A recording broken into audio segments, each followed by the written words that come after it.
తగ్గించాలి. తప్పని పరిస్థితిలో ఎవరి మీదైనా చలానా వేస్తే ఒక్క పైసా తగ్గించకండి. మూడవది, వాళ్ళ బ్యాంక్ అకౌంట్స్తోని డైరెక్ట్గా డిపార్ట్మెంట్కి సింక్రనైజ్ చేయండి. ఎప్పుడు చలానా పడితే ఆటోమేటిక్గా వాళ్ళ అకౌంట్లోకి వెళ్ళి డిడక్ట్ అయ్యి పోయే విధంగా ఆటోమేటిక్గా ఆ యజమాని అకౌంట్లో నుంచి నగదులు బదిలీ అయ్యే విధంగా మీరు ఈరోజు టెక్నాలజీని వాడుకోండి. బ్యాంకులను కూడా సమన్వయం చేసుకోండి.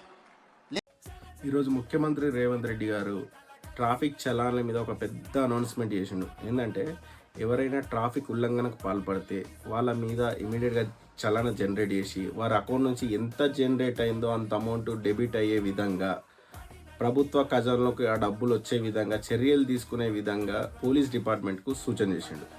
కాకపోతే అది యాజ్ పర్ లా ప్రకారం వ్యాలిడా కాదా అని చూస్తే ద ఆన్సర్ ఈస్ నో. ఎందుకంటే ఒక పర్సన్ ట్రాఫిక్ ఉల్లంఘనకు పాల్పడిండు అని చెప్పేసి చలానా జనరేట్ చేసినంత మాత్రాన అతను తప్పు చేసినట్టు కాదు. కొంతమంది తప్పు చేయకుండా కూడా సమ్ టైమ్స్ జనరేట్ అవుతుంటుంది. వాళ్ళు కోర్టులో ఛాలెంజ్ చేసుకోవడానికి అవకాశం ఉంటుంది. అదొక ఆరోపణ అయితే తప్ప ఖచ్చితంగా వాళ్ళు తప్పు చేసినట్టు కాదు.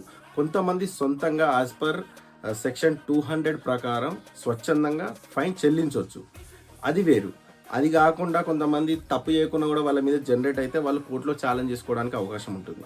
అలాంటి సందర్భంలో ఇట్లా ఆటో డెబిట్ అనేది ఖచ్చితంగా కుదరదు. ఒకవేళ ప్రభుత్వం ససమీరా అనుకుంటా డైరెక్ట్ ఆటో డెబిట్ అనే ఆప్షన్ తీసుకొని వస్తే అది సహజ న్యాయ సూత్రంలో ఆర్టికల్ 300ను వయలేట్ చేసినట్టే అవుతుంది. ఎవరైనా మీ అకౌంట్ నుంచి డబ్బులు విత్డ్రా చేసుకుంటే పోలీస్ డిపార్ట్మెంట్, మీరు హైకోర్టులో రిట్ పిటిషన్ ఆర్టికల్ 226 ప్రకారం ఫైల్ చేసి మీరు న్యాయ పోరాటం చేయొచ్చు. మరిన్ని లీగల్ అవేర్నెస్ గురించి మన ఛానల్ని ఫాలో కండి. Thank you. జై హింద్.